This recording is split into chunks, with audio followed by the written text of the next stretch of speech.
Wednesday night at the public hearing, Canadian Tire's new big box store in the old Costco location came up. Interveners spoke about, tearing down big box to build bigger big box, the effect on climate change, and such. And while the actual development and the application met all of the city's policies, there was an overarching discussion that maybe the city's policies, among the council table, that maybe some of the city's policies need to be revised to encourage developers to be more cognizant of climate change, solar panels, perhaps green roofs, mixed-use developments, for all those kinds of.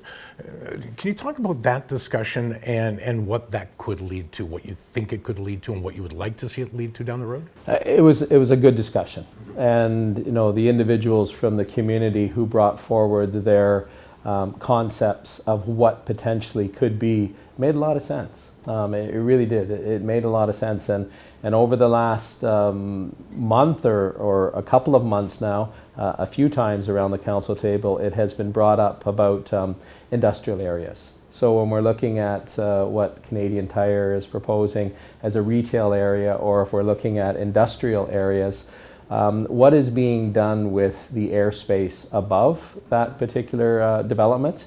Is there the opportunity for housing? Is there the opportunity to provide other services there? And it was discussed over the last couple of months. I had a couple of meetings in the last couple of weeks already with commercial developers, and then I asked the planning department to go back to them with a couple of other considerations. Could we look at building daycares into those areas? Could we look at putting more residential into those areas? A lot of those areas people drive to go to work, but on the way to get there, they're dropping children off at other areas. And so the consensus on it is yes.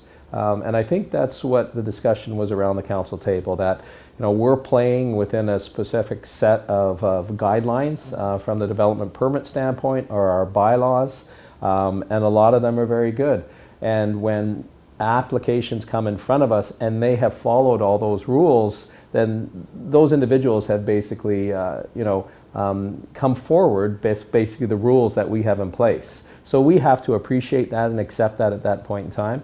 If we're looking for something different with regard to design, then we need to go back and change the rules. And we need to kind of change what we're asking for within those rules. And I can tell you that is already in process.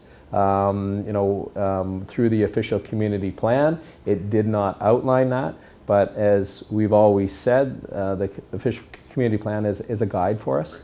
So I know that there is work being done right now to communicate with other developers who are developing in those big areas, and look for alternatives.